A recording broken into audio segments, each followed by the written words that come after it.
Welcome to Let Me Know How It Is, a pop culture podcast about TV, movies, comics, and all things geek. Today, we're covering everyone's favorite super spy, James Bond. I'm Zach Slater. I'm Frank Melman. This is Tommy Smithereens. And I'm Clifton. I should have said, I'm Slater, Zach Slater. Oh well. Just hit me now as we were doing the intro. Oh well, yeah. No problem. Anyway, so in 2 days, we will see the release of No Time to Die in the US, the highly anticipated 25th Bond movie, and Daniel Craig's final outing as 007. So we thought we would celebrate Bond to coincide with the film. As many of you might know, James Bond was created by author Ian Fleming in 1952 with his spy novel Casino Royale. Maybe some of you know the character from the books, but more than likely you've probably first encountered the character in one of the films, the first one being Dr. No, starring Sean Connery in 1962. So guys, Bond, first encounter, first movie. Frank, you want to go first? Sure. It was the first time. My dad was a fan. I remember that. And they used to run those movies on like the Sunday night, like ABC movie of the week or whatever. Right. So I remember seeing, what was the first one? Like Thunderball, maybe? I'm thinking if or the Spy, maybe I think it might have been The Spy Who Loved Me. I think that might have been the first one, really. Because I don't think it was, I don't think it was a Sean Connery. I'm pretty sure it was a Roger. Mm-hmm.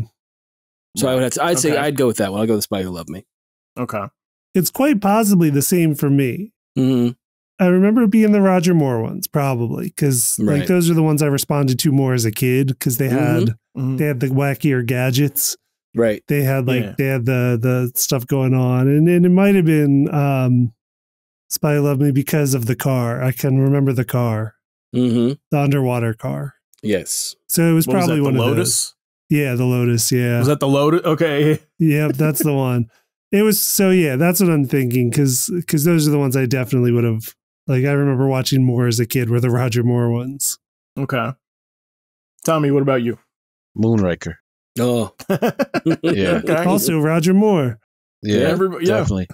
Because Jaws, I never forgot him as an adversary, and he was always enigmatic. Like, it was just weird to me how him having sharp teeth was his deadly threat, you know?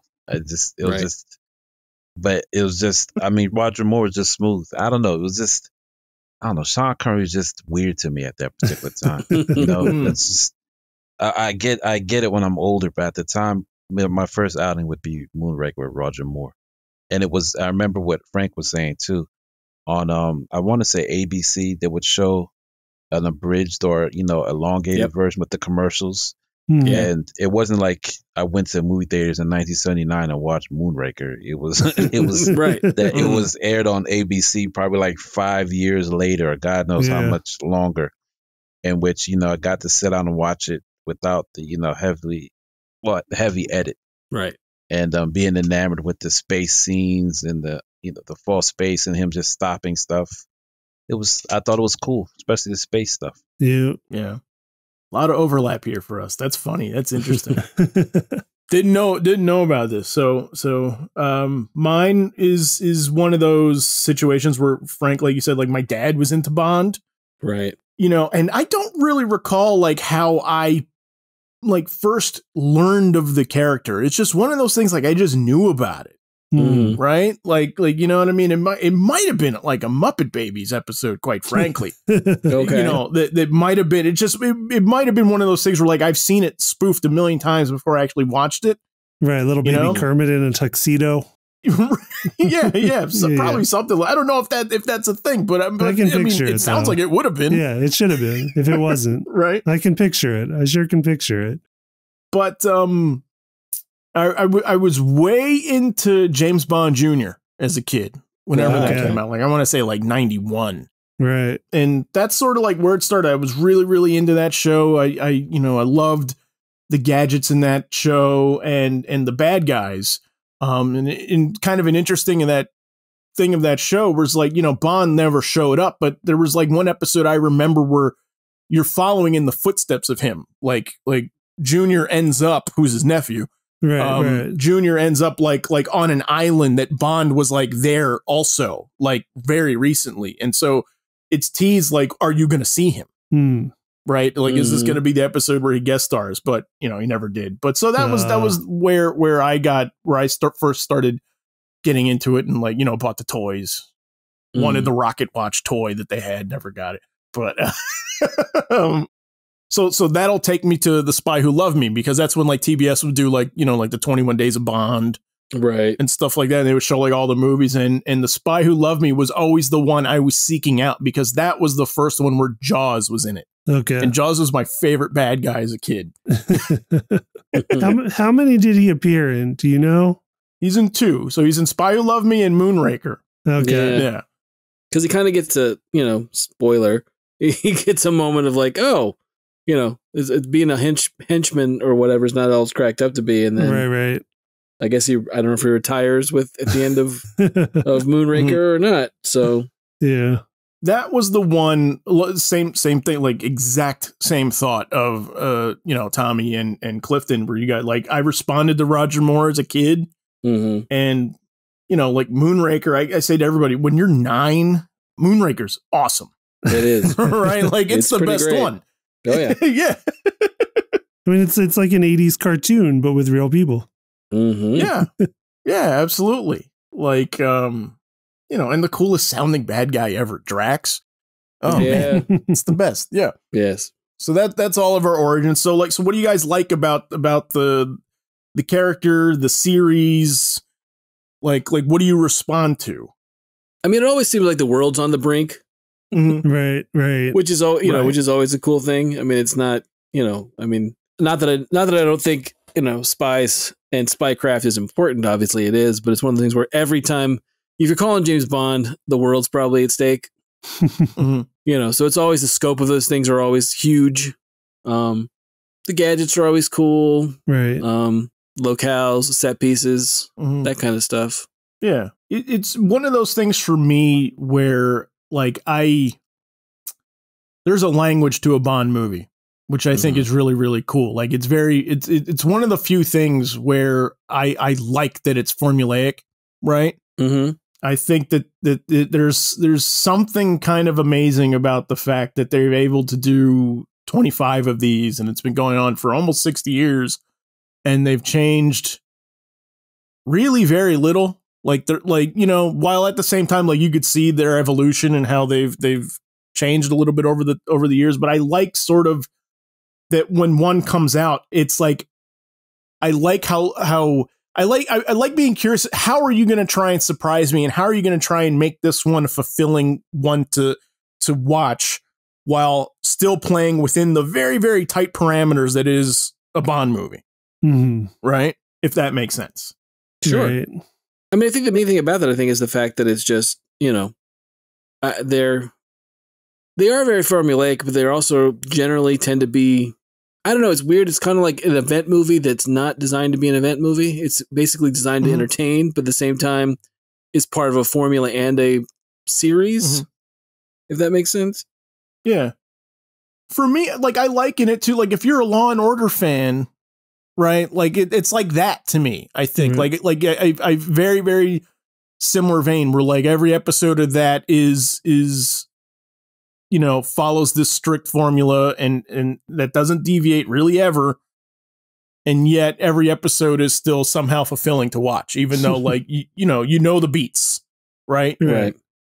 Yeah. You know what you're going to get every time you go in. You know exactly what you're going to get from a Bond movie every time you go in. And like, you still go back every time to see what's the flavor going to be this time on this thing. I know. Exactly. Like this thing I love. Yeah. And somehow, and there's kind of like like the formulaic aspect kind of has a reverse effect on me, where at a certain point you've done it so long, like I start to be impressed by the fact that you've held on to this formula for so long and are working in it, and I'm still enjoying it. Like, I'm just as excited about this last movie, as I was when there's always a bit of buzz and there's always a bit of like extra sort of like around these movies when somebody new steps up to the role, right? Right. And it's like, here we are, the last one, and I can't wait. I can't wait for it, So it started 60 years ago? Is that when the first movie was? What year was the first? Almost 59. Okay. We're at 59 this year. And what's crazy is Daniel Craig has been Bond for a quarter of that time. He's been 15 years now, I think is what I read in a list the other day. Mm-hmm.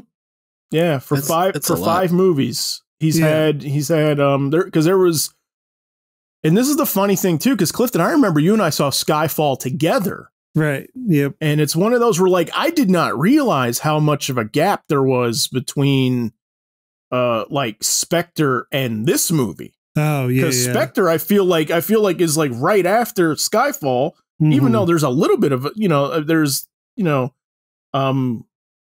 that's actually a pretty fast turnaround for them. That was what, 2 years, 3 years or something like that. But Spectre, this one is a long break. It was like 6 years.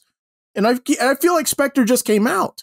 Yeah, I mean, that's true. Part of the delay this time is unrelated to them. It is the world conditions delayed a little bit, so that padded that a little bit and padded Daniel Craig's run a little bit. But still, that's a long time and a long run and a long gap between these. So I one of the things I want to get into is how he's changed a little bit over the years, right? Because like I've started getting way into Bond in the last year or so.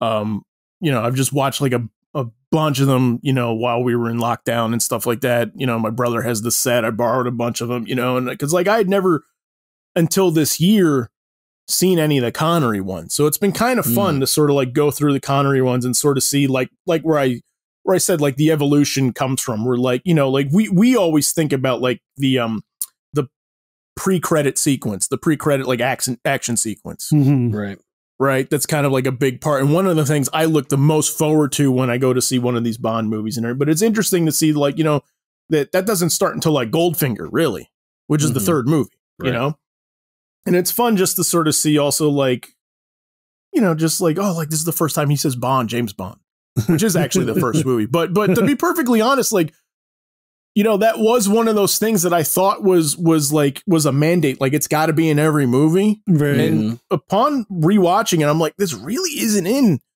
the movies as much as you would think it is. Okay.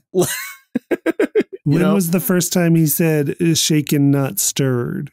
That's a good question. We got to look that one up. I have not paid attention to that. It's a good bit of trivia. We'll find out. It is a good bit of trivia. Yeah. We'll look into it. So, but I think also among the things that have changed, and this is kind of the elephant in the room, I do want to acknowledge the fact that, like the treatment of women in these movies, which I think is an important thing to bring up and to talk about and to acknowledge that there are some attempts to make this better because like, I watch the Connery movies and I like a great deal of them, but there are a lot of scenes in these movies that are very problematic today. Right. For sure. Yeah. And, and it's just like, it's just one of those, I was listening to an interview with Daniel Craig with like GQ or something like that. And somebody asked him about it. And he was like, the thing is, he's like, for me as an actor, what I try to do is I never try to like, he never tries to judge the character he's playing too much. He's like, that's one of the things that attracted me to Bond was that like he was a flawed person and he had all these issues and think, but he was like, one of the ways that they try to address it is that they try to make the female characters in the new ones like as three-dimensional and as like important to the plot as possible and not just sort of like, arm candy. Right. Like, yeah, arm candy as was the case in some of the earlier movies. Sure. Oh yeah.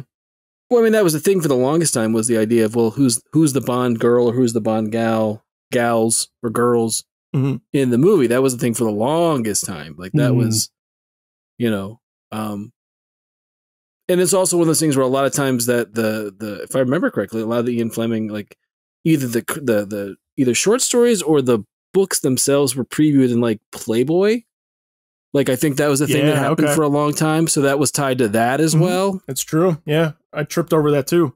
Which I don't think is the case anymore. I don't really think that that's, how things are done. I don't think there's associations there at all. I don't believe. Right.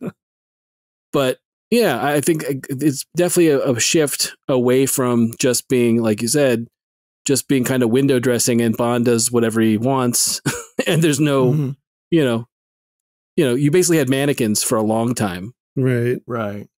Yeah. Or victims, right? A lot of the characters are end up being, the plot device, or they end up being a traitor, or they end up being just, someone who's unfortunately gets, in the way of whoever's Bond's trying to get to, right? Yeah.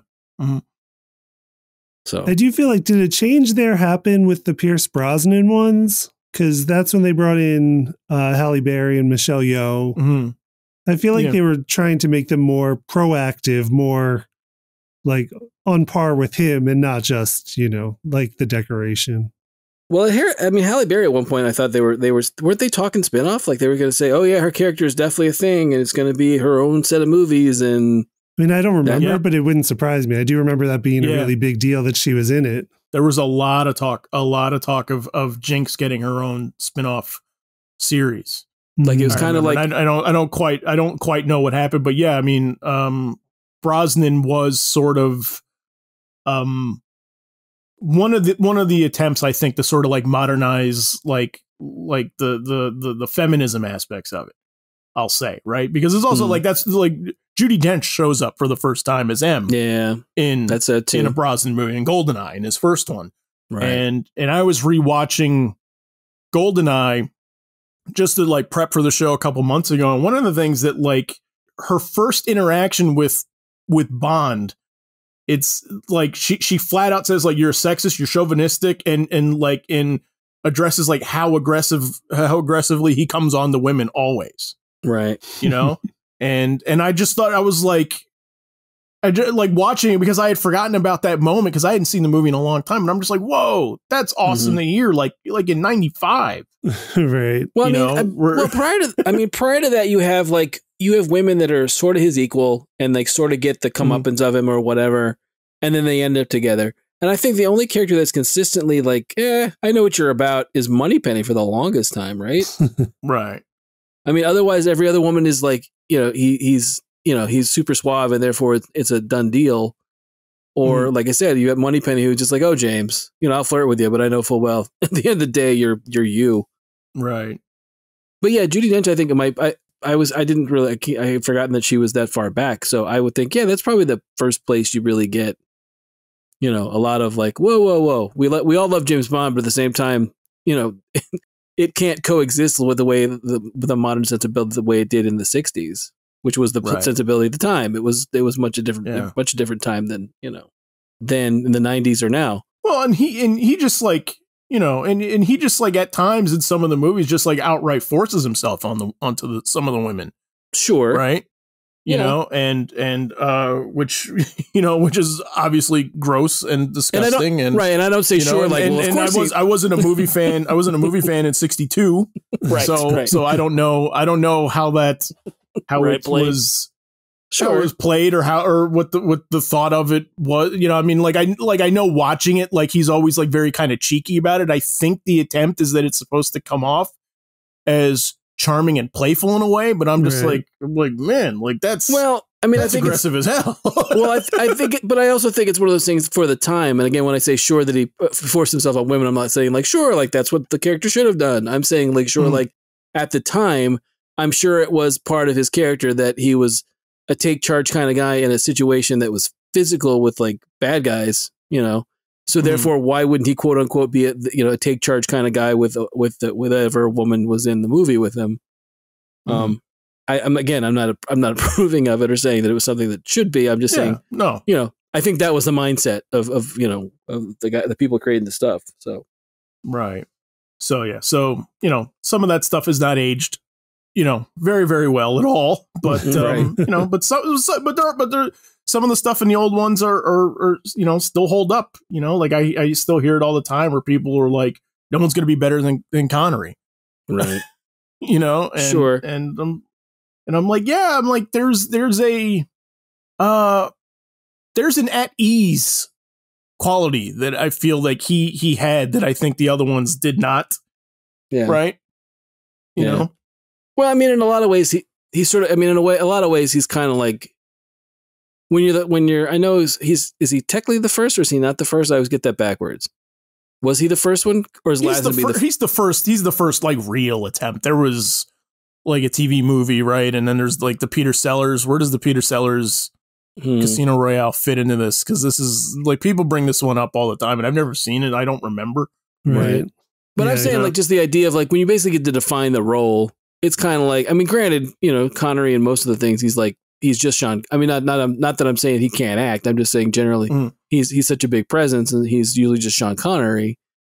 So, I mean, that was the way I tell the way I always took him was like, nope, that's a guy, he's a Tom Cruise of his day, right? Like Tom Cruise is not that Tom Cruise can't act, but generally Tom Cruise is a movie star in a movie, not necessarily an actor in a movie. You know what I mean? Okay. Interesting. So for me, Connery was always that presence of like, well, he's larger than life. It's hard to look at him and think anything other than, well, that's Sean Connery. So, like, I couldn't see Sean Connery being a character actor, right? Right. Like, I just see him being like, well, that's my thing. I think he just generally would be, when you're defining the role, there's a certain freedom that you can do whatever you want, and anyone else is going to be judged by the fact that you were the first one. Mm-hmm.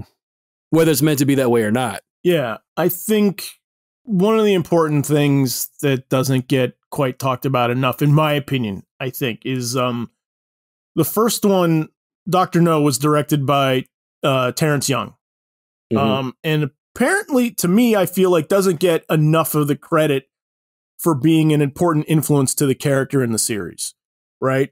Because supposedly the idea was that when Connery got cast, Connery was still kind of like very rough around the edges, right? And didn't know a whole lot about suiting. Like it wasn't his thing, right? Like he was just, a little bit more of a rugged guy. And Terrence Young apparently the director was one of those guys that was very much into menswear, into suiting, into like, and the story has it is that like he took Connery to his personal like tailor and had suits made for him and was like, and kind of like was very instrumental. Like this is the way that this guy would be. Right. And supposedly one of the things that he had told him was, he said when he got his first suit to Connery to put it on and sleep in it. Right. Because he was like, he felt like that would sort of give him the feel that like, it's something he wears and something he's into, but it's like, it's very natural on him. Like, it's his second skin. He's not stuffed into it. Right. It's a choice that he makes, which I thought was very, very interesting. And so when you look at Dr. No and he did 3 of the first 4. The only one he didn't do was Goldfinger, but it's like, you look at like the style of the movies. I think Terrence Young gets, is nowhere near the credit that he deserves for like what we know as the Bond movie. Gotcha. Yeah. It sounds very Kingsman.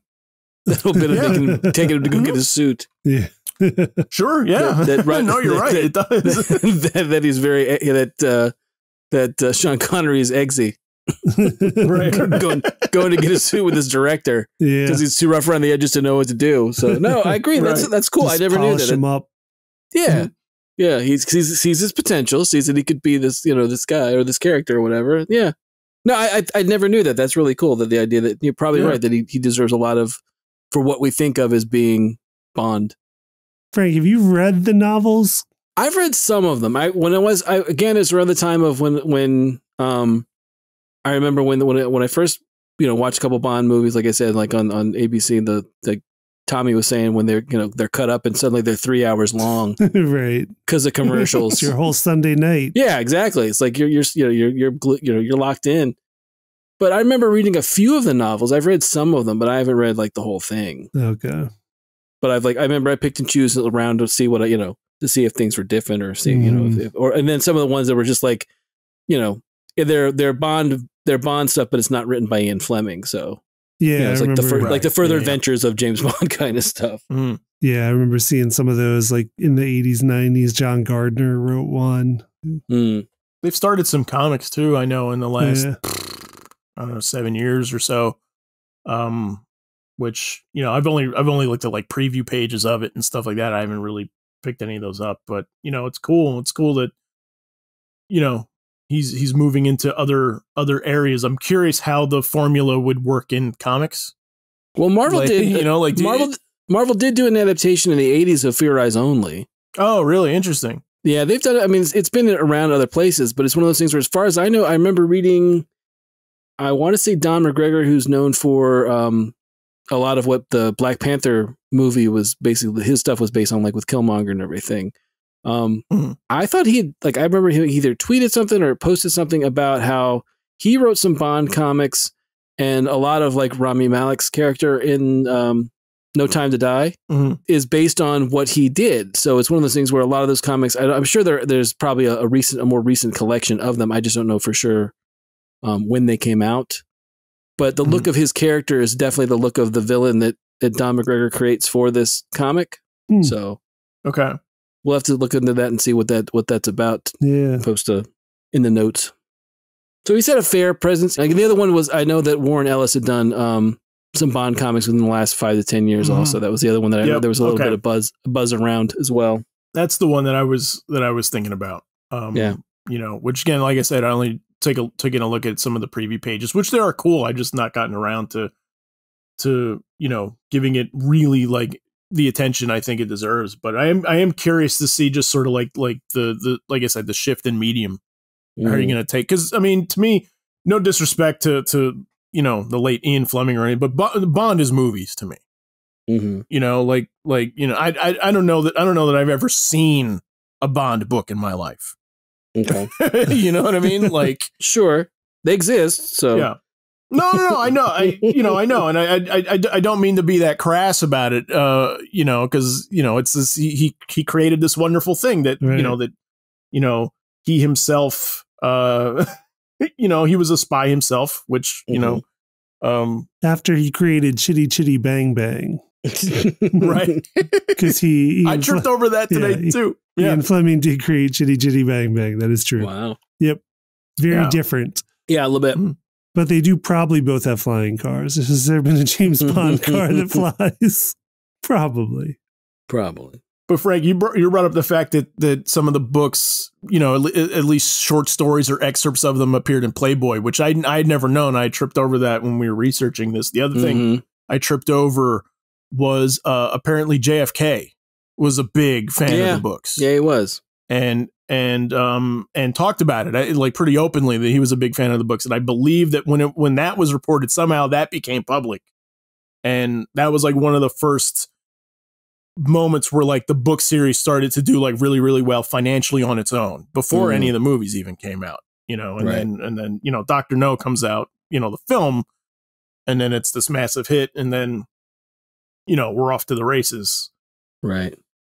We talked about like in a previous episode, you know, we were talking about Blockbusters, you know, and From Russia with Love is the follow up to Dr. No. It's the second one. And that, I mean, and that looking at that, like I can see the argument of that being possibly the first blockbuster. I mean, typically, like, you know, Jaws is thought of to be the first blockbuster, right? You know, right. But Dr. No was made on for $2 million, right? And it was like the budget for From Russia with Love was like, you know, orders of magnitude higher, you know, just off of the money that Dr. No made, and like, you know, didn't disappoint. Like, you know, From Russia with Love was also like a massive success.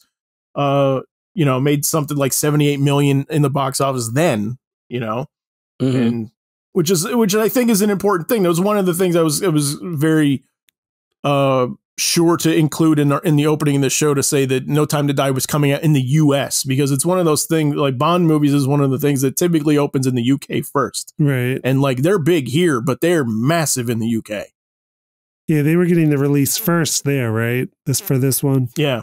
And they typically do. I mean, and that was something that, you know, it's just kind of neat. It's just one of those things that you know, like the character's big globally, like maybe way bigger than we see in the States. Right. And he's pretty darn big here. Yeah. Like, you know. And so he's like a British superhero, really. He's like a British folk hero. Like he's their new modern legend. He's like their Paul Bunyan. Yes. He's their new King Arthur. Their new King Arthur, yeah. Their modern King Arthur. Yeah. So let's talk about the theme song a little bit. All the theme songs? No, not like the orchestra. I'm talking about the 007 theme. Okay, yeah, the instrumental, the instrumental, yeah. Because, I mean, it's hard. When I'm thinking about like iconic themes, I'm hard pressed to think of one when I really think about it more iconic than this. I mean, I guess it's like Star Wars. Mm-hmm. Yeah. Right. Star Wars and Jaws. Right. Yeah. It's probably, it's one of the most recognizable. Indiana Jones. Yeah. Indiana Jones, maybe. And then like 60s Batman. Yeah. It's way up there for sure. And I think it's Bond. Yeah. And what I think is so cool about it is, and I'm warning everybody right now, I'm going to sound dumb right now. But what I think that is so cool about it is it's like one of the most efficient themes out there, right? Because there's so much to it that you could just take snippets of it and use it within the movie to accomplish like so many different things, right? Because like you got the like dun dun dun dun, that, right? Like that's I'm sneaking around, I'm sneaky Bond, right? And then you got the dun dun dun dun dun dun dun, dun, right? You got that, and it's like, okay, something cool is gonna happen, like something sly cool is gonna happen, right? Like, you know, and then you got the ba-da-da-da, and that's like the FU. I just did something awesome, and like, you know, I'm you know, that's my escape route. Yeah, I love it. And then you got the really short like ba-da, and that's the plot thickens. Right. I've thought about this. Yeah. And then you get the end. The da da da da da da da for like Heineken commercials. Right. Jeez. Yeah. Exactly. Right? Yeah. As intended by Ian Fleming. Exactly. It's so efficient, right? Like, like you don't even really need to write more music for the movies. It's just that. It's all in that like 3-minute theme. You don't need an Adele theme song. No.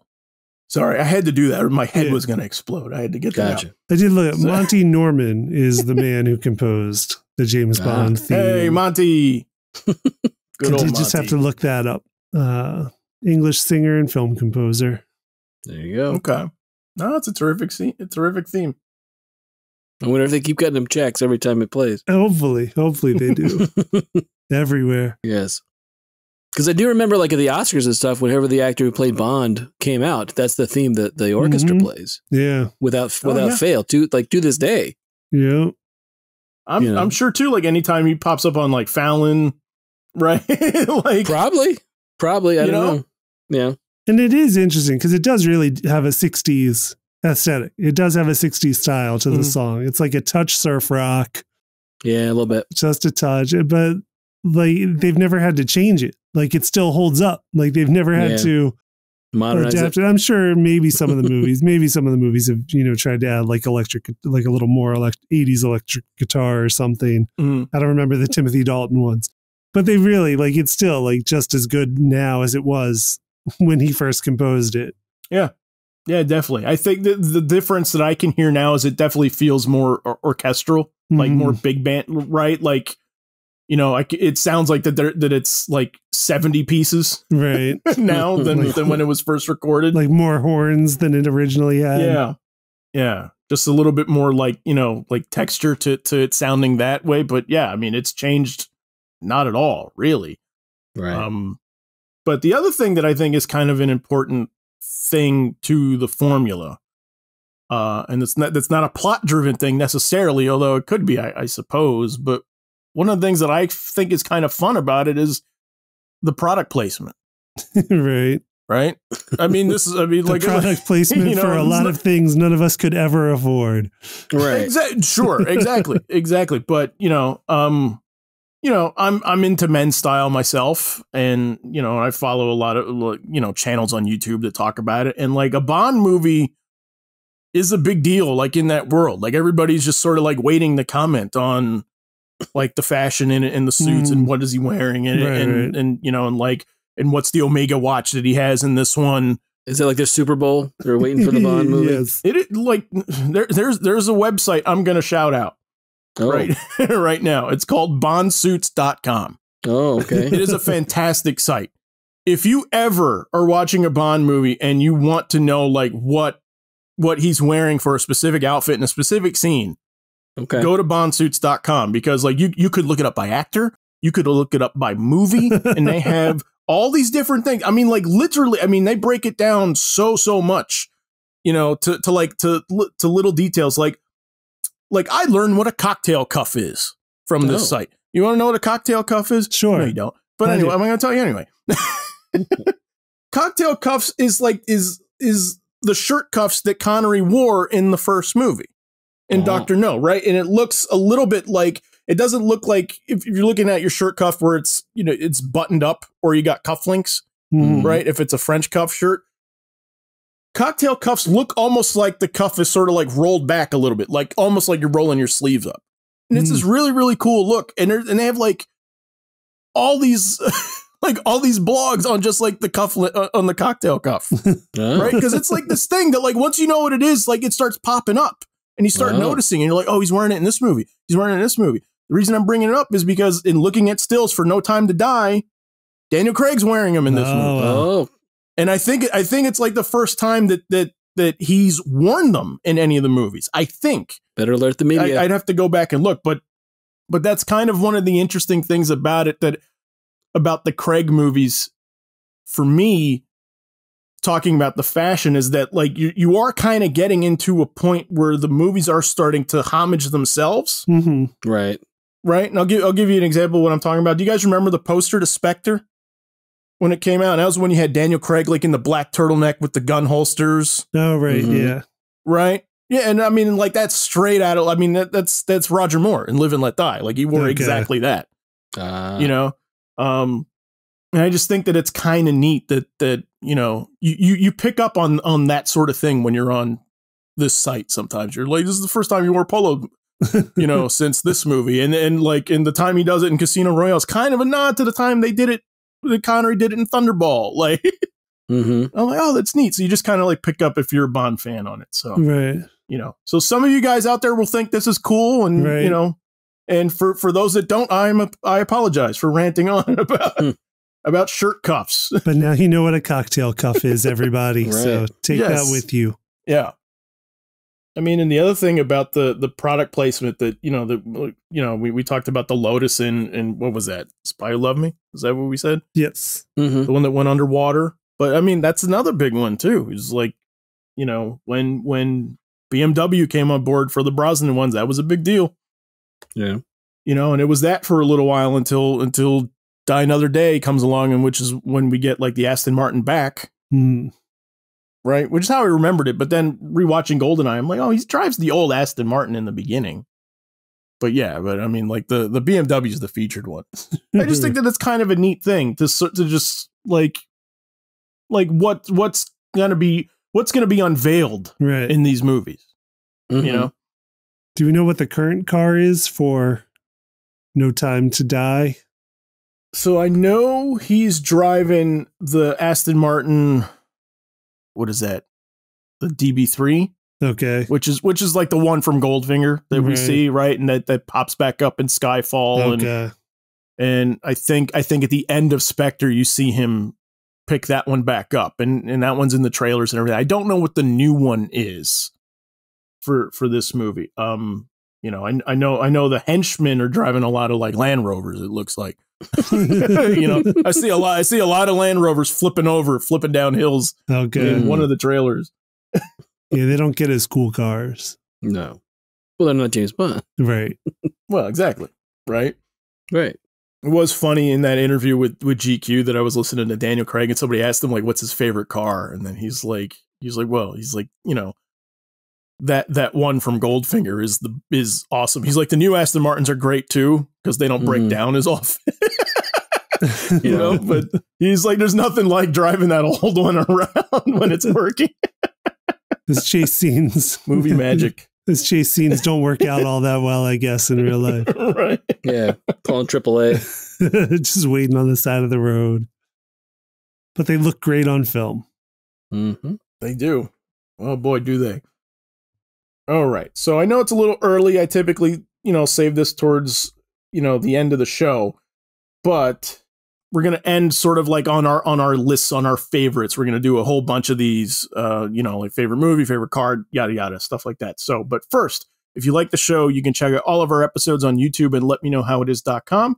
Just please, however you find us, don't forget to like, subscribe, and leave us a review. And finally, if you have any ideas for a topic, send them our way on Twitter or in the comments. Our Twitter handle is our show's initials, LMKHII. Okay. You guys ready? Yep. What should we start with? Okay. Let's start with... We're going to start with a small one first, and then we'll work our way up. Favorite Bond song? That's a tough one. Favorite song? Wings. Live and Let Die. Oh, That's a Live and Let Die, Paul McCartney? Yep. It's a good one. Okay. It is a good one. Heard it on the radio yesterday, which I think is a thing to point out too. It is the one that still gets like constant radio play. Mm-hmm. Right? There are good ones. I don't hear the Duran Duran one on the radio ever. Every once in a while. I mean, I do, but I listen to First Wave on XM, so it's a big Duran Duran station. I do hear that one. Okay, you do, really? You hear a View to a Kill on that? Yeah, that's interesting. Yeah, that is a good one. No, they play it. It gets played every once in a great while. Not as much as the others, for sure. So I'd totally forgotten that Aha did The Living Daylights. Oh, yeah. Oh, that's right. I'd totally forgotten that until I was just looking stuff up about it. So they had three hit songs. That's hilarious. Tommy, favorite song? Shirley Bassey's Goldfinger. Classic, of course. Classic. Yeah, yes. But yeah, killing me, man. Oh my God. How are you not caring about the songs? You have Shirley Bassey's Goldfinger, Paul McCartney's Live and Let Die, Carly Simon's Nobody Does It Better, Sheena Easton's For Your Eyes Only, of course, A View to a Kill. Yeah, Goldeneye by Tina Turner, Skyfall by Adele. That's a classic mainstay too. If you're getting a Bond film, you're getting a songstress doing a song, paying homage to the character every time, and they almost kill it without fail. Tom Jones did one. I'm forgetting which one it was. Tom Jones, he might have been Thunderball. Sounds about right. Or was he You Only Live Twice? Can't remember. He was Duck Dodgers. No. That was great, Doug. Yeah. It's a great theme song too, but that's not the one. No. So, but Tommy, you're going with Goldfinger. Yeah, but Thunderball is Tom Jones. Okay. Yeah, Goldfinger's a good one. Tough to beat. Frank, what's yours?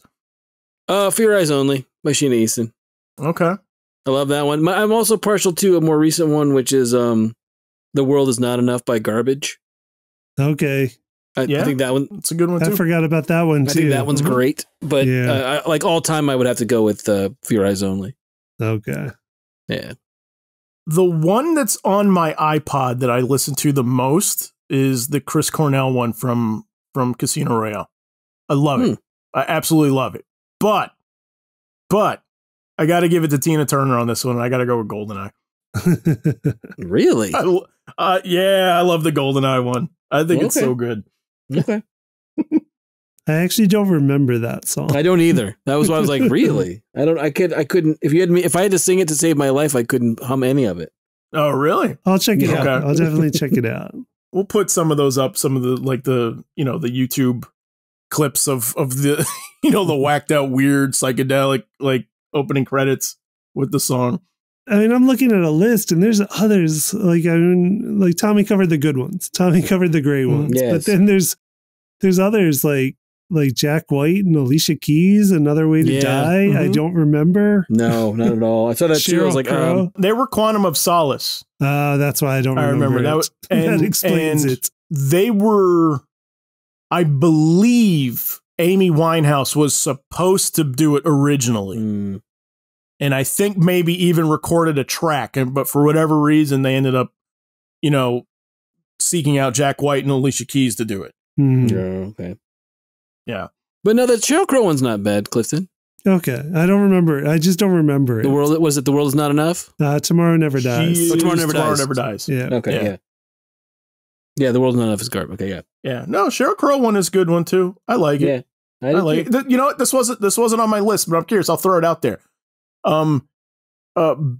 Best singer or band to do a Bond song that's never done one before. Do you guys have a vote? Oh, no. Well, it has to be It would have to be like a popular thing now because it's always the flavor of the moment, like whenever they do them, which is why like it's Billie Eilish that's doing the one for the new film. Yeah, she's very in the moment. Yeah, I think they missed their moment. I think it would have been a couple years ago, probably maybe even 10 years ago at this point. Still would have been Daniel Craig, but I think the Killers should do one. I think the Killers would be an awesome, would do an awesome Bond song. It'd be a good one. Mm-hmm. Yeah. Okay. So sorry about that. Wasn't planning on that one, but I figured let's bring it up. Let's bring it up. Let's see what happens. All right. So song out of the way. All right. Favorite gadget. Like the gadget he carries on his person. Like one of the things Q gives him that he can like hide away. Yes. This can't be a car. You can't name a car as the gadget. Not the big vehicles. Right. Right. Huh. But it can be the rocket pack from Thunderball if you choose. Because he does carry that technically. Does he have like a laser pen at one point? He's a laser watch, doesn't he? Laser watch. That's right. Because it cuts him out of ropes. Yeah. That's what I was thinking of. I was thinking of the watch. I like that. That's what I would take. I like the laser watch too. It's hard to beat. It is tough to beat, but I think I have a different one. But I do love it though. That's my honorable mention. My runner up. Is that your choice, Frank? No, that's Clifton. Okay. I like the watch. I was just trying to think. Tommy, do you have one while Frank is thinking? Oddballs bowler hat. Okay, nice. It was just cool. That thing sliced statues. You kidding me? Stone. Yeah, Stone. Yeah, went like butter. I know it's not Bonds, but Jesus. Yeah. Yeah. Pretty cool. Better duck. Yeah, for sure. Yeah. I think I've got mine. Okay. I'm gonna go with the missile in the leg cast thing that Q has in GoldenEye. Right. I just think it's so absurd and cool at the same time. Yeah. I don't know what situation Bond would have to be in to have like a fake cast on his leg. But the idea that there's a missile launcher in it is pretty cool. Right. So that's what I'm going to go with. I'm going to go with, in You Only Live Twice, Q comes over to Japan with a crew of guys, and they assemble like him a single seater like helicopter,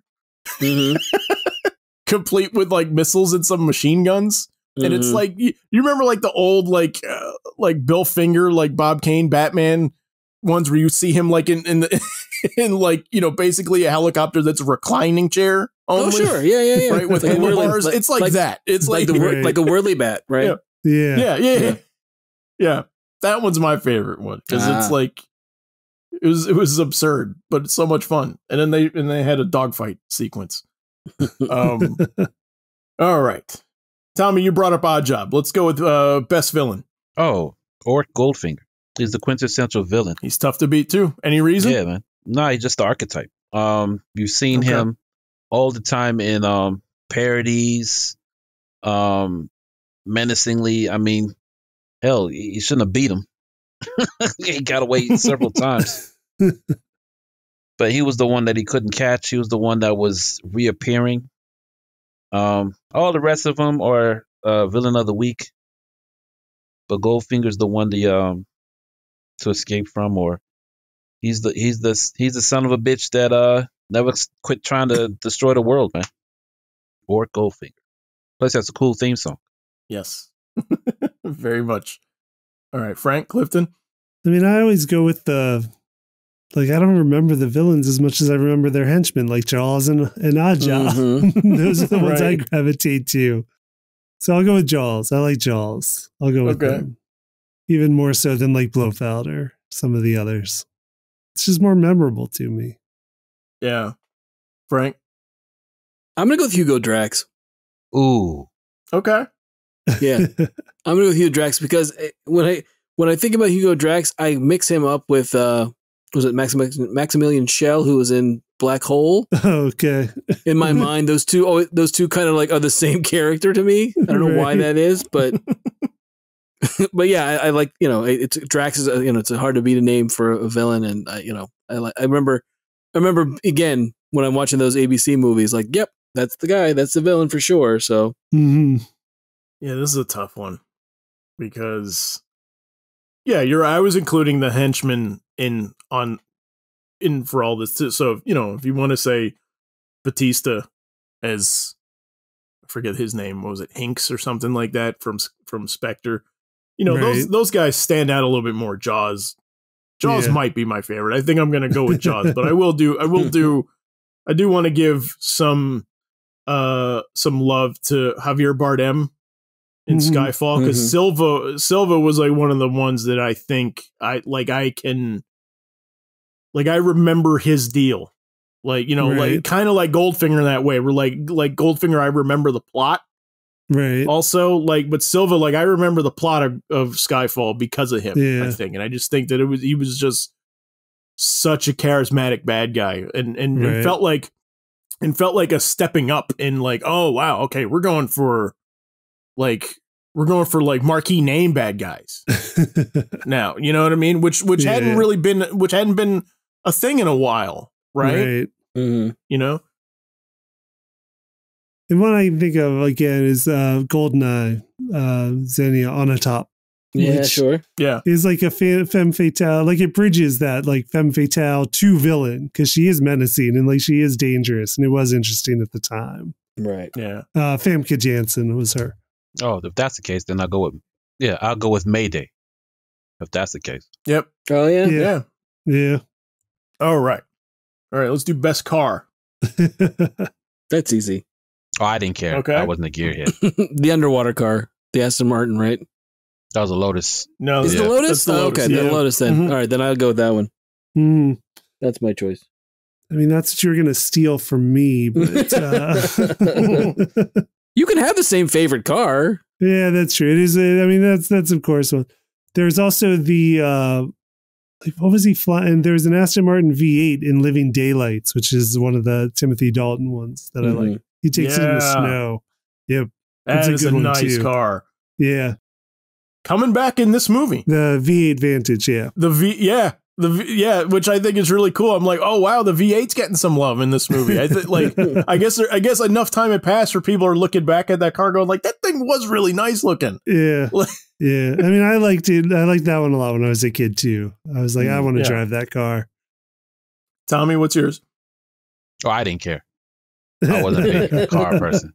All I cared, to me, the thing that tickled me the most was the names of the Bond women. Yeah. Mm-hmm. But no, the cars, I didn't care. I mean, he didn't last long enough for me to enjoy them. But no, I never really cared about the car aspect. So I'm gonna give again, I have an honorable mention. I'm gonna go with the Sunbeam Alpine, which is what he drives in Dr. No when he's on Jamaica. Okay. He's on the island of Jamaica. It's just a beautiful looking car. It's just, it's the first movie. They weren't using the Aston Martin yet, right? And it's a car that I just think it's just this nice little, convertible, 2-door, little sporty looking car that's just it's awesome. It would turn heads if you saw it on the road now, I think. And it's just, really, really neat looking. But I'm going to go with the BMW from Tomorrow Never Dies as my favorite car. Which it's not as good a looker as the Aston Martin V8, like we were talking about, some of the other ones that have come up. But it does have one of my favorite action sequences ever. And that's the moment. So if you remember Tomorrow Never Dies, that's the moment where he had the phone. Q gave him the phone that you could flip open, and it had a mouse pad on it, and he could drive the car in the parking garage. Yeah. And that parking garage sequence where he's in the back seat of the car and he's ducking down because of all the gunfire, but he's driving the car. Right. And that car just had so many cool gadgets where he drives over the spikes and then the tires reinflate. Yep. Oh, I love that bit. That's such Tomorrow Never Dies, I think, is one of those that doesn't get a ton of love. And I think that the bad guy is not quite there. For what he's doing, but Tomorrow Never Dies has so many cool moments like that. I think that sequence is great. The motorcycle sequence with Michelle Yeoh where they're handcuffed. Right. And they're like, and you know, and she's like switching sides. So like sometimes she's riding on the front, sometimes she's behind him, and like, you know, it's such an awesome bit. It wasn't until I was looking back at some of the others, like he got some muscle cars too along the way. Like I didn't remember the muscle cars because he had like there was Diamonds Are Forever had a Mustang Mach 1, and George Lazenby in On Her Majesty's Secret Service got a Mercury Cougar XR7, which is a nice car. I would take that car. Yeah. All right. Let's see what we have up next. Okay, favorite pre-credit action sequence. Favorite opener. I have a least favorite. Okay. I think it was the opener. It's been a while since I've seen it. Was the opener to A View to a Kill a scene with the snowboarding scene set to the Beach Boys song? Oh, I don't know. I don't know. I haven't gotten to this one yet. I haven't gotten to I think it's that. There is a James Bond chase. I feel like it was an opening scene. I may be wrong on that, but there was a James Bond scene set to California Girls where he's basically snowboarding like with the front ski that had come off of a broken snowmobile. And people are chasing him and they're playing California Girls by the Beach Boys. And that one is not good. That's all I know. I'll try to find out more information on that one. I feel like it was View to a Kill though. Okay, so that's your least favorite. That's my least favorite. I just wanted to put that in there because I have weird memories of that one. I think it was real. Frank, Tommy, you guys ready? What's the one where he's in the helicopter? Where Roger Moore's in the Recent helicopter? One? No, it's Roger Moore. Moore in the helicopter. Yeah.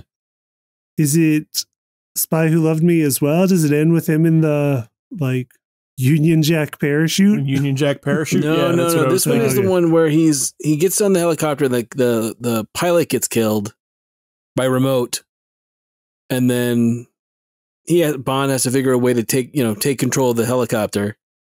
Not ringing a bell. I'm sorry. Hold on. He's watching all of them now. I mean, I do remember Casino Royale's opening being like much more visceral and rough than we were used to. I love that one too. That was awesome for James Bond. I think. No, that's a good one. I mean, it was a really good intro for Daniel Craig to be like, this is going to be different. Yeah, it is a good one. Now, the one I'm thinking of is from For Your Eyes Only, where he gets on the helicopter. It's a guy who's the guy in the wheelchair with a cat. Oh man, you're making me go to my phone. Anyway, there's the long story of it. He gets the guy.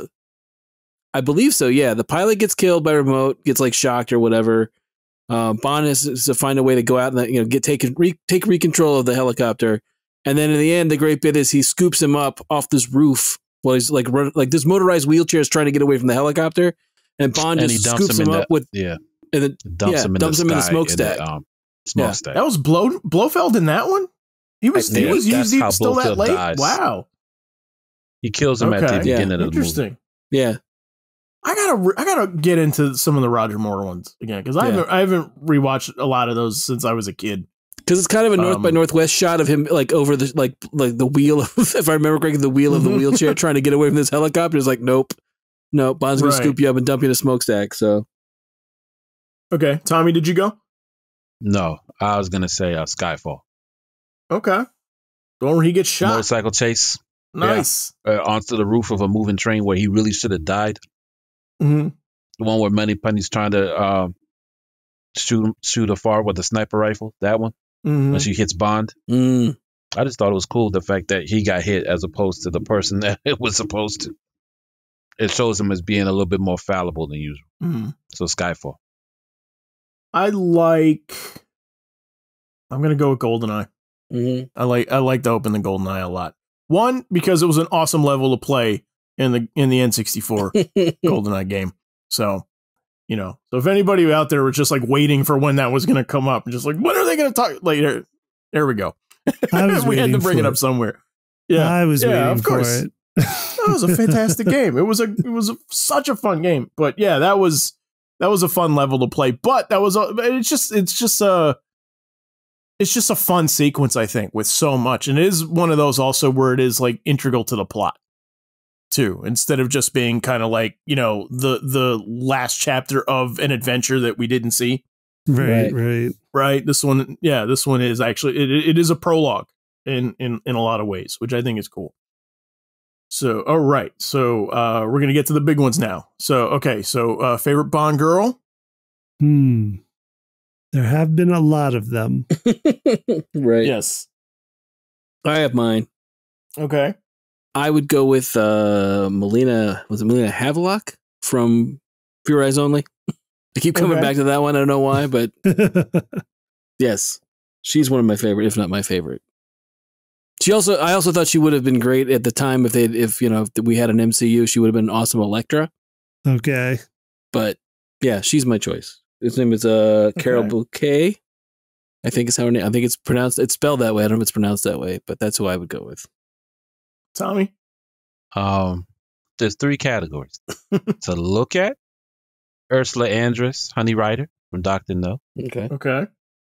Name Holly Goodhead from Moonraker. That just always gets laughs. And I was gonna say, but it's not. I was gonna say Domino Patacci, Kim Basinger, because that was her breakout role.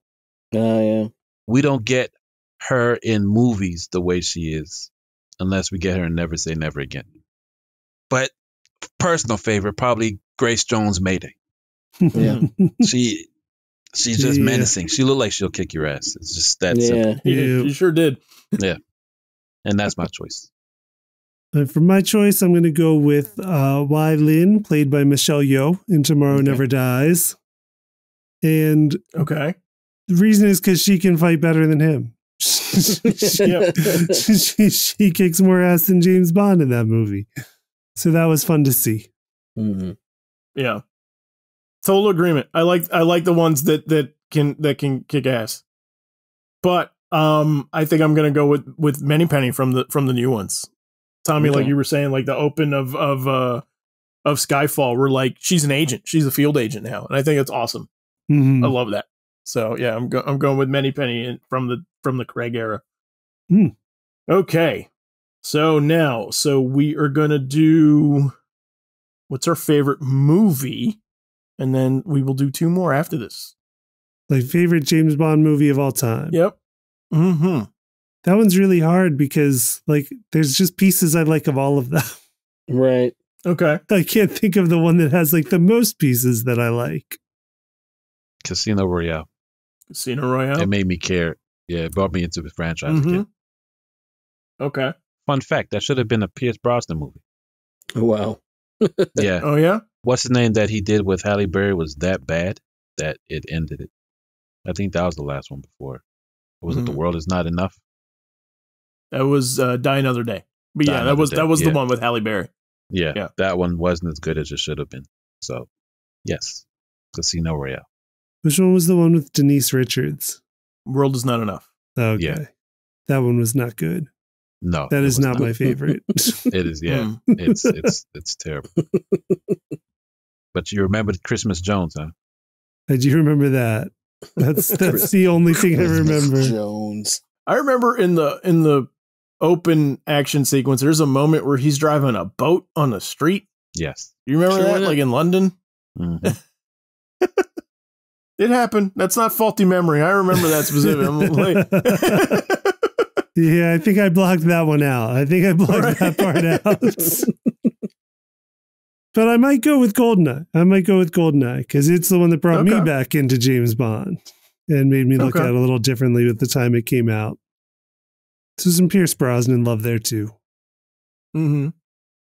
I'm going to go with Moonraker. Really? Yeah. Sticking with it, huh? I'm sticking with it. Some Roger Moore love. I'm going to stick with Moonraker. Okay. I know it's not a popular choice. I know it's not everybody's favorite, but again, it's one of those I remember distinctly being like, this is just cool. Mm-hmm. And then, got in the other Bond stuff. So I'm going to go with that. Tommy, you nailed it for me. It's Casino Royale. All right. I love it. Not just my favorite Bond movie, but like one of my favorite movies of all time. I could watch this movie over and over and over again. Like it's got that parkour sequence that's just like, you know, I mean, I know some people had seen it on YouTube before then, but that was my first like encounter with parkour was like, and I will never, there are two moments in the theater that I think I will never forget that were just like unique to seeing it in the theater. One was the that scene in the first Mission Impossible where he's working on the computer and can't touch the floor in the quiet room. Right. Okay. Right. One was that. Yeah. It was just like I was never in a theater like so quiet in my life, and I'll never forget that. The other one was the parkour sequence in Casino Royale, and there's that bit where the guy he's chasing jumps onto a pipe and swings and like goes through like one of the skylight, like, you know, like the door, the windows that are over the door. He swings through and open one of those. And I heard people in the theater gasp like when they saw that.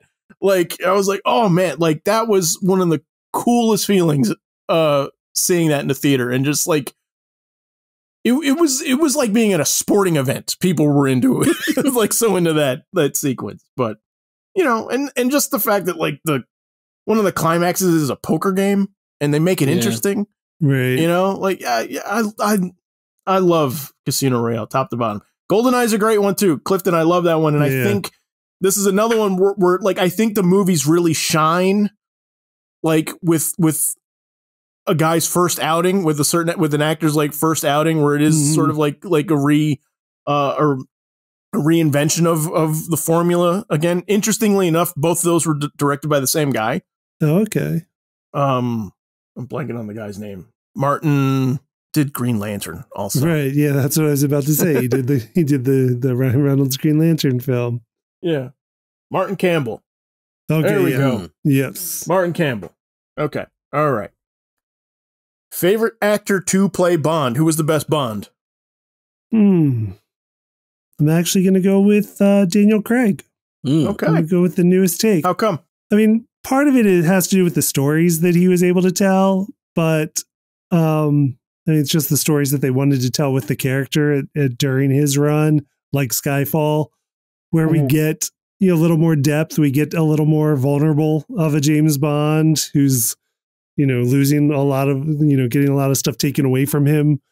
And I do like seeing that. So, I mean, that's just an advantage he has from that was the stories he had to work with. But I do think he's a great actor. And I do think he does give James Bond that depth of character where it's just a little more layered, I think, than I've seen with some of the other Bonds. And he plays it very well. Mm-hmm. Yeah. Skyfall feels like it would have been like somebody's last Bond movie. Right. Like the stakes in that one feel so much bigger for some reason than some of the other ones. Right. And it's just funny that it's like in the middle of his run. Right. Yeah. It's the third one. But yeah, Skyfall's a special one. I do I have a very special place for that in my heart. I love Skyfall a lot. But so one vote for Craig. Tommy? I agree with Clifton, but we don't get any of that without Connery. Connery gives us the foundation. The foundation that they all pull from. Now, mind you, I grew up on Moore, and earlier on, you couldn't tell me that Connery's worth a damn because I just love Moore. But after looking at it and then realizing that Moore came on the twilight of his career on the James Bond films, like it's Connery. Connery was at the peak of his, I guess, life when he does the James Bond films. It brings the books to life. It makes him a star, an international star. Connery brings everything to life, and everything is just 6 degrees from it at that point afterwards. Now, mind you, I love Craig, but Connery is the archetype from which they pull from. I like it. Frank, what's yours? I'm going with Roger Moore. And I'll tell you why. I always like the idea of, yes. Because he did Moonraker. Well, there's that. That's part of it. And Pure Eyes Only and some other ones. But no, I like the idea of, there's a little bit of that wink, the camera with Roger Moore. The idea of like, yeah, this is all fun and it's a romp and it's absurd. But come along with me and enjoy this, as opposed to, don't get me wrong, I love Daniel Craig. I like the edgier, the fight in the stairwell. That bit in Casino Royale is the one I'm like always like, God, that's more like what it would actually be like, But I always liked the fact that Roger Moore was, again, it might have just been the kid in me discovering Bond at that point. But yeah, I'm going to go with Roger Moore. Mm-hmm. I'll give you another good fight though that holds up from the early ones when I was watching From Russia with Love, which is another like really really underrated one. Sure. The second one. Connery's also second one, obviously, because it was the second one he did. But the fight on the train with Robert Shaw. Okay. Oh my God, that fight is awesome. Still, like to this day, like it's so grubby, and it's one of those that like it doesn't look choreographed or anything like that. It's just it's an awesome like sequence. It still holds up, I think. I think it's a really really good movie that I want to shout out to. I think they all did things well, and they all had strengths, and I think Connery had a cockiness, and arrogance to him that was cool, but came off as charming. And I think the closest we got to somebody pulling that off again was Brosnan. Honestly, I thought that he had a little bit of a of a cockiness to him that I thought worked nicely, but I think I'm going to go with Craig. I love the Daniel Craig ones. I really, really do. Even the ones that are, like Spectre is, has some nice moments to it, but ultimately it's just kind of like, eh. And Quantum of Solace is a weird one, but again, has some really nice bits to it. But he still did like two of my all-time favorites. He still did, maybe three when we see this next one. I hope three. I hope he did three because I really enjoyed his run. I really, really did. So I hope this next one is as good as some of the other ones that his high points. So okay, so we're gonna end on one last one. That's fun. Who should play James Bond next? Dev Patel. Dev Patel. Okay, this is an essay question. Why? No, sorry. From what? What do we know him from? I mean, his breakout role is Slumdog Millionaire. Right. Mm-hmm. But he seemed to be a leading man. He's done opposite films. He's suave when he needs to be. You've seen the recent... Most recently, The Green Knight, right? Yeah. Oh, he's nice in The Green Knight. That just shows that he's a capable actor of pulling off, I won't say action sequences, but steel looks and gazes, so to speak. Mm-hmm. If you've seen The Green Knight, you'll know what I'm talking about. But I think he's a young actor to watch, and his potential hasn't been fully tapped. I think he has the breakout role to be the first non-white James Bond. Right. And yeah, no, I would love to see a man of color do it, but I'd rather be Dev Patel. And he's bigger than you think too. No, he comes with the fan club. I mean, like when I saw him on the newsroom. Yeah, when I saw him on the newsroom around the rest of that cast, I'm like, man, Dev Patel's big. Yeah, yeah. He was on Skins. Yeah, like he's the tall. the British teen show. He was on the original cast of Skins, and he was with Nicholas Hoult, who was Tony Stone on there, and Nicholas Hoult is tall, and he was almost as tall. Yeah. So yeah, give him a chance. He has the look, and he's not old. No, he's not. He's not old too. I think. Well, I'll wait till my turn. But yeah, no, good pick. I like Dev Patel a lot. There's a contingent. I have seen a contingent online that is campaigning for him on his behalf. Okay. So there's some people out there demanding it. Yeah, we should also point out that Vegas is offering bets on this. Right? And I did see that Dev Patel was on the list. Not getting the best odds on it. I mean, there was for the longest time it was Tom Hardy at the top. Right. Might still be at the top once again. He was dethroned by the guy from Bridgerton. The guy. Yeah, he's a good role. Yeah, Too. like he was so he was the guy that dethroned Tom Hardy as the top runner in Vegas for a little while. Okay. But I think Tom Hardy took it back. Yeah, I mean, just thinking about though, like I actually haven't thought of one yet, but just one thing to think about it is that like sometimes it works best if it's an actor like Pierce Brosnan is everybody thought Pierce Brosnan should be James Bond, I think. And it didn't work out for him at one point. It went to Timothy Dalton. Then later he got another chance because Pierce Brosnan had been very big before Timothy Dalton took over the role, Remington Steele and all that. And like he was a known entity, and everyone's like, oh yeah, like he's British, he's got black hair, he can be James Bond. But then you got Daniel Craig that came out of nowhere. And I don't think anybody, thought of as being James Bond until he was James Bond. No, there was a lot of pushback at first when he was cast. There was. Right, like I don't want blonde. A lot of people were really mad. Because he was blonde. He was blonde. He didn't have the look. He looked like looked like he got boxed around a couple times. But he was definitely rough and tumble compared to some of the others. So yeah, like it's hard for me to think of what angle to go with it because I feel like kind of Tom Hardy's got qualities of Daniel Craig, but also he's been around long enough that you're like, yeah, like it would be easy for him to be Bond because he does action movies and he's British. So I don't know. It's trickier. Like I do like the Dev Patel because that's comes out of nowhere, and you're like, yeah, I would like to see what he does with it. Yeah. So I mean, I'm torn on that. So we'll give you some more time to think. Yeah. Frank, do you got yours? I believe I do. Okay. And it's one of those things where I didn't think about it until I thought about it. I was like, oh, I would really kind of like to see that. I'd like to see Fassbender as Bond. Okay. Very nice. How come? I think, watching him in different things, but watching him in some of the scenes where he confronts the German, like when he confronts the Germans in, was it Days of Future Past? And he doesn't really do a whole lot. He doesn't do a whole lot with his powers at that point as Magneto. He's sort of like, the tension builds and you're waiting for him to do something cool or do something, with, as Magneto. I just think he's a really intense actor that a lot of stuff goes on under the surface. And I think a lot of times with Bond, with that polish, there's that I think Daniel Craig had a lot of that too, which is, on the surface until Daniel Craig seemed very comfortable being in those suave moments. And then when it was time for like intense violence, he could flip that switch. Yeah.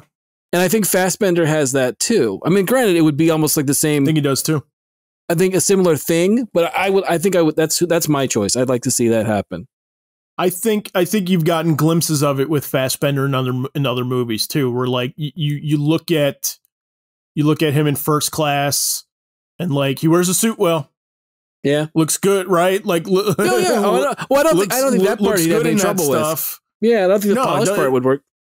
And if you ever watch the Soderbergh Soderbergh movie Haywire, like he can get physical too. Like he could do a fight scene, and it looks good. I think. No, he's a really, really good pick, I think, and one that doesn't get talked about a lot, and it surprises me. To be perfectly honest, like I said, I think he'd be really great. Until I thought about it, I was like, oh yeah, that makes sense. Why wouldn't his name be higher up in the running? He's a good age for it too. Yeah. Clifton, you ready? You want me to go, or you got yours? I'll go. I'm going to go with another one. Like he's at the point where it would be like there's people campaigning. There's people who've been years campaigning for him, and he's got qualities. He's a little older than some of the people starting out as Bond, but it's Idris Elba.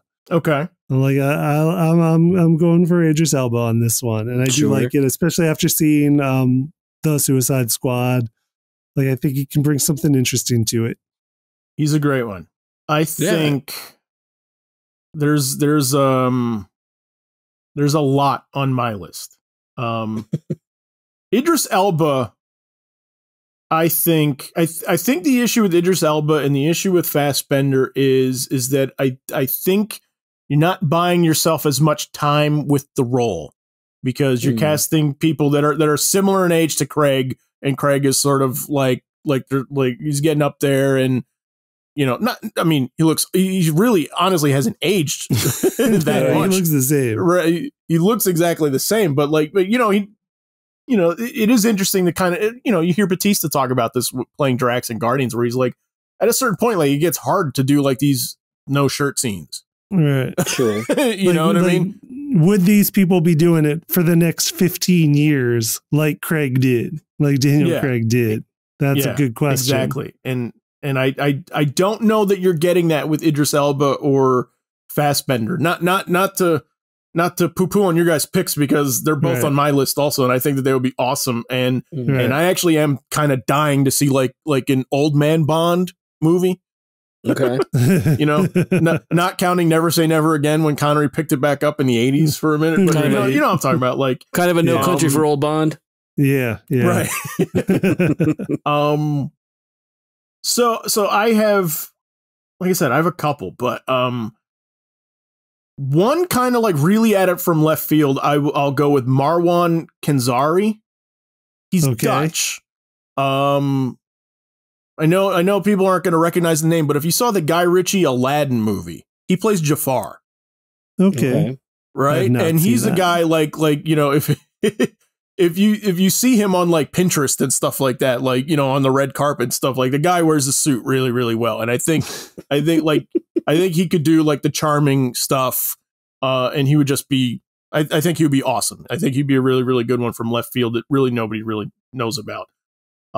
But I think the one that honestly I'm going to go with is Henry Golding.